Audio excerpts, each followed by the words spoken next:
My fiancée joked to her friends, "He's emotionally slow. My ex understood me better in a week than he ever will." I said, "Good to know." I didn't respond. But the next afternoon, her friend from college called me in a panic. "Please, don't ignore this. You need to know what she told her ex today." I'm Connor, 34, and until 2 days ago, I thought I had a solid relationship. My fiancée Jessica and I had been together for 4 years, engaged for 7 months. We met at a charity event, bonded over shared interests in hiking and books, started dating about a month later. She was 32, worked in graphic design, had this whole artistic, free-spirited vibe I found attractive. We moved in together after 18 months. Everything seemed fine, normal couple stuff, or so I thought. The comment that started everything happened on a Saturday night. Jessica had some friends over for drinks and game night. I was there too, helping host, making sure everyone had what they needed. Around 10 p.m., I went to the kitchen to refill the snack bowls. The kitchen is separated from the living room by a breakfast bar, so I could hear them, but they couldn't see me. One of her friends, someone I didn't know well, asked, "So, how's wedding planning? You excited?" Jessica laughed, not her genuine laugh, her social laugh, the one she uses when she's performing. "I mean, yeah, it's fine." "Just fine? Girl, you're getting married." I know, it's just, sometimes I wonder if I made the right choice." My hands froze on the chip bag. "What do you mean?" another friend asked. "Like, Connor's great. He's stable, reliable, treats me well, but he's also kind of emotionally slow. My ex, the one from college, he understood me better in a week than Connor ever will. We just clicked on this deeper level, you know?" "Then why didn't you marry him?" "Because he was a disaster in every other way. Couldn't hold a job, had commitment issues, moved across the country without telling me. But emotionally, he got me. Connor tries, but it's like explaining color to someone who's colorblind. He just doesn't get it."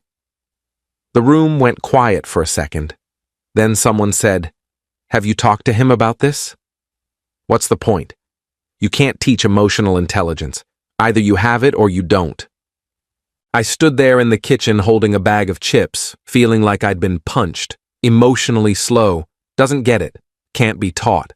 Like I was some kind of project she'd settled for because the exciting option wasn't available. I put the chips in a bowl, walked back to the living room with a smile on my face, set them on the coffee table. "Thanks, babe," Jessica said, barely looking at me. "No problem." I sat through the rest of the night, played games, made conversation, acted normal. But inside, something had shifted.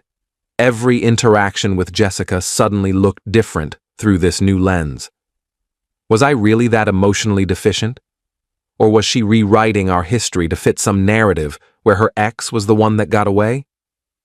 The party ended around midnight. Everyone left. Jessica went to take off her makeup. I sat on the couch, staring at nothing. She came out of the bathroom in her pajamas. "That was fun. Your turn to clean up, though. I'm exhausted." "Sure. You okay? You got quiet."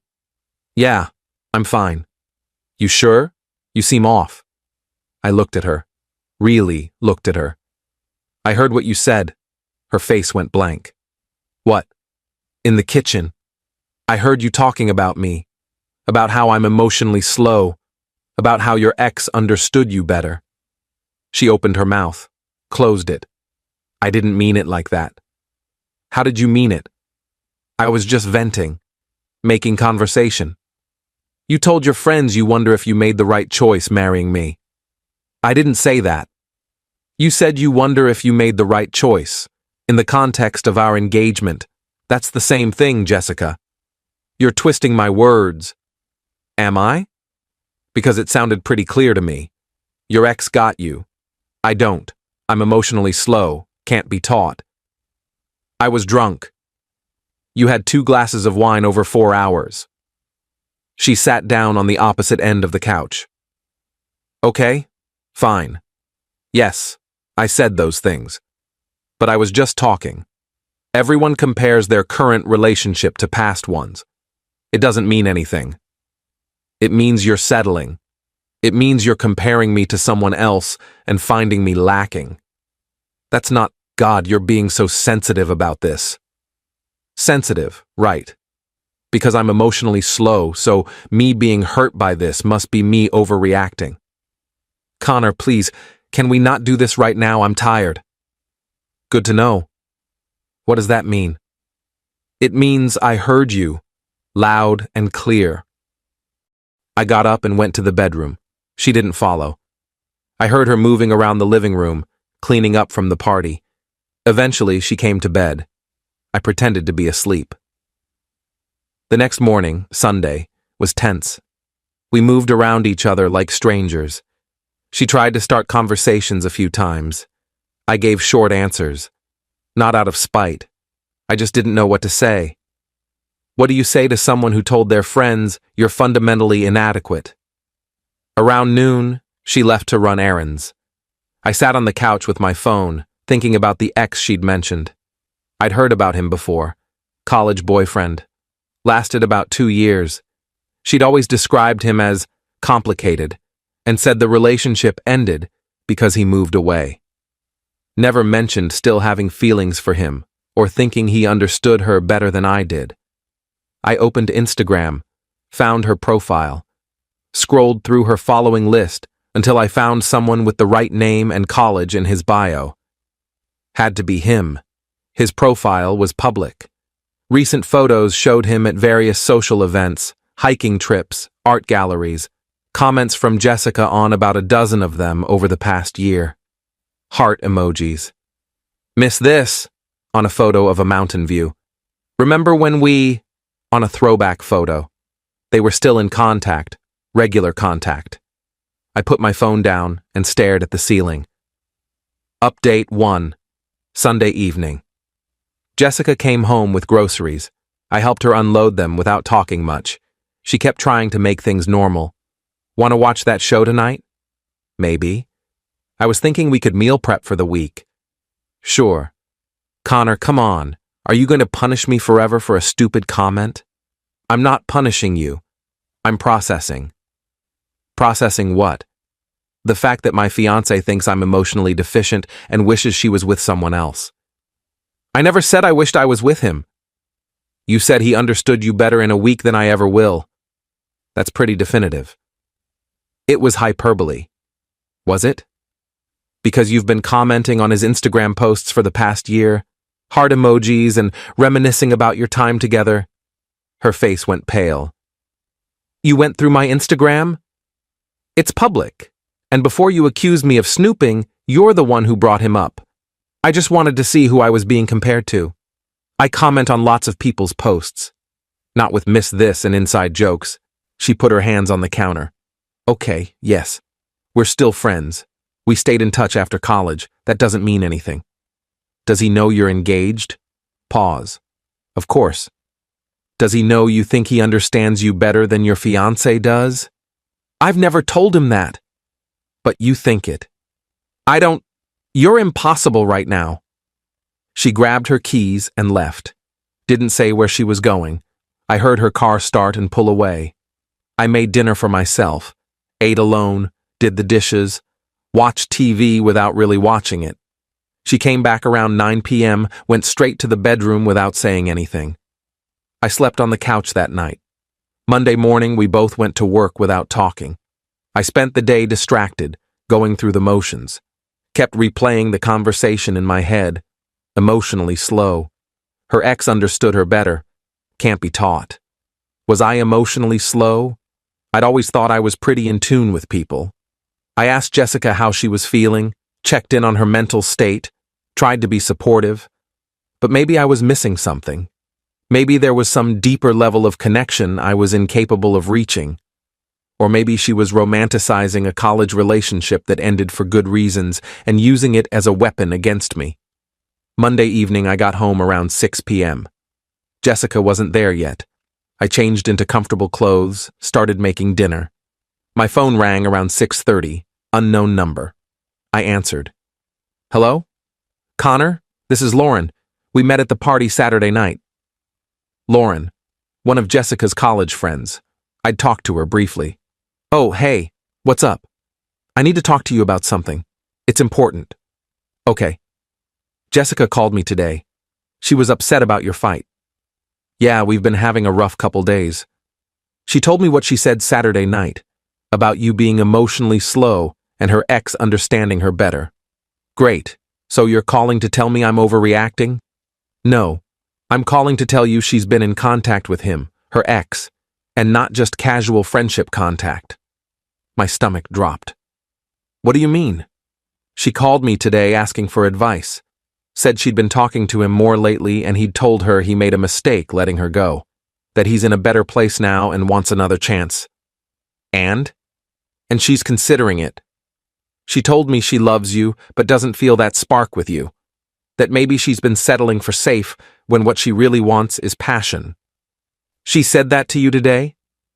About 2 hours ago, I told her she was being an idiot, that you're a good guy and she's throwing away something real for a fantasy. But she wasn't hearing it, said she needs to explore her feelings. Why are you telling me this? Because you deserve to know. Because I've watched Jessica do this before. Get bored, chase excitement, blow up her life, then regret it. I don't want to see her do it again, and I don't want to see you get blindsided. Does she know you're calling me? No, and she'll probably hate me for it, but I can't watch her string you along while she figures out if she wants her ex back. I sat down on the couch. Thanks for telling me. I'm sorry. I know this sucks. Yeah, it really does. What are you going to do? I don't know yet, but I appreciate the heads up. We hung up. I sat there holding my phone, feeling numb. Jessica got home around 7 p.m. She looked surprised to see me on the couch. Hey, I didn't think you'd be home yet. Got off early. Oh, I was thinking we could talk. About everything. Sure, let's talk. She sat on the chair across from me. Not next to me, across. That told me everything. I've been thinking a lot about what I said Saturday, and about our fight, and I think we need to be honest with each other. I agree. I love you. I do. But I've been feeling disconnected lately, like we're not on the same wavelength. Because I'm emotionally slow. That's not, okay, yes, I said that, and it was shitty, but there's truth to it. We don't connect on the level I need. And your ex does. She blinked. What? Your ex. The one who understands you better in a week than I ever will. The one you've been talking to, the one who told you he made a mistake and wants you back. Her face went white. Who told you that? Does it matter? Connor. Is it true? Yes. He reached out a few weeks ago. We've been talking. Weeks. You've been talking to your ex for weeks and didn't think to mention it? Because I knew you'd react like this. Like what? Like someone who's upset his fiancée is having an emotional affair? It's not an affair. We're just talking.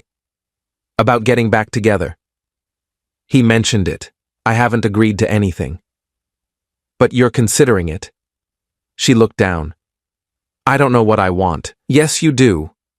You want him. You want the passion and the spark and whatever else you think he offers. You just don't want to be the bad guy who leaves her stable fiancé for her ex. That's not fair. What's not fair is you keeping me around while you figure out if you can do better. What's not fair is you telling your friends I'm emotionally inadequate while secretly reconnecting with your ex. What's not fair is me planning a future with someone who's already got one foot out the door. I haven't decided anything. Then decide, right now. Do you want to be with me or do you want to chase your ex? It's not that simple. Yes, it is. You either want to be with me or you don't. You either think I'm worth building a life with or you don't. Which is it? She started crying. I need time. Time to what? To see if he's serious? To see if I'm your best option? To figure out my feelings. I stood up. You know what? Take all the time you need, but take it without me. What does that mean? It means I'm done. I'm not going to sit around being your backup plan while you explore your options. You want your ex? Go get him. but you don't get to keep me on standby just in case. Connor, please. I'm staying at a hotel tonight. Tomorrow I'll come back for some clothes. We can figure out the apartment and the ring later. But right now, I need space from you. You're breaking up with me? You broke up with us the minute you started comparing me to someone else and finding me lacking. I'm just making it official. I grabbed my keys and wallet and left. Update 2. I checked into a hotel that night. Didn't sleep much. Just lay there staring at the ceiling, replaying 4 years of relationship in my head, looking for signs I'd missed, red flags I'd ignored. Tuesday morning I called in sick to work. Couldn't focus anyway. Around 10 a.m. my phone started buzzing. Jessica. I ignored it. She called 4 more times, sent a dozen texts. I didn't read them. Around noon, Lauren called again. I heard what happened. Jessica told you? She called me crying. Said you broke up with her. I did. How are you doing? Honestly? I don't know. Numb mostly. For what it's worth, I think you did the right thing. Yeah? Yeah. She was never going to choose unless you forced her hand, and even if she chose you, it would have been because he didn't work out, not because she actually wanted you. That's a depressing thought. It's the truth. Jessica loves the idea of passion and intensity. She gets bored with stability, always has. Wish I'd known that before I proposed. I'm sorry. I should have said something earlier, but I thought she'd outgrown it. Apparently not. We talked for a few more minutes. She offered to be there if I needed anything. I thanked her and hung up. Tuesday afternoon, I went back to the apartment while Jessica was at work, packed a suitcase with clothes and essentials, grabbed my laptop and some personal items, left my key on the counter with a note. We can discuss logistics this weekend. Until then, I need space. I found another hotel closer to work. Checked in for a week. Figured I'd look for a new apartment after I had time to process everything. Jessica texted that evening. I came home and saw your note. Please, can we talk? I made a mistake. I don't want to lose you. I didn't respond. Wednesday. I finally went to work. My boss noticed I was off and asked if everything was okay. I gave a vague answer about personal issues. He was understanding, told me to take whatever time I needed. Wednesday evening, my phone rang. Jessica's mom.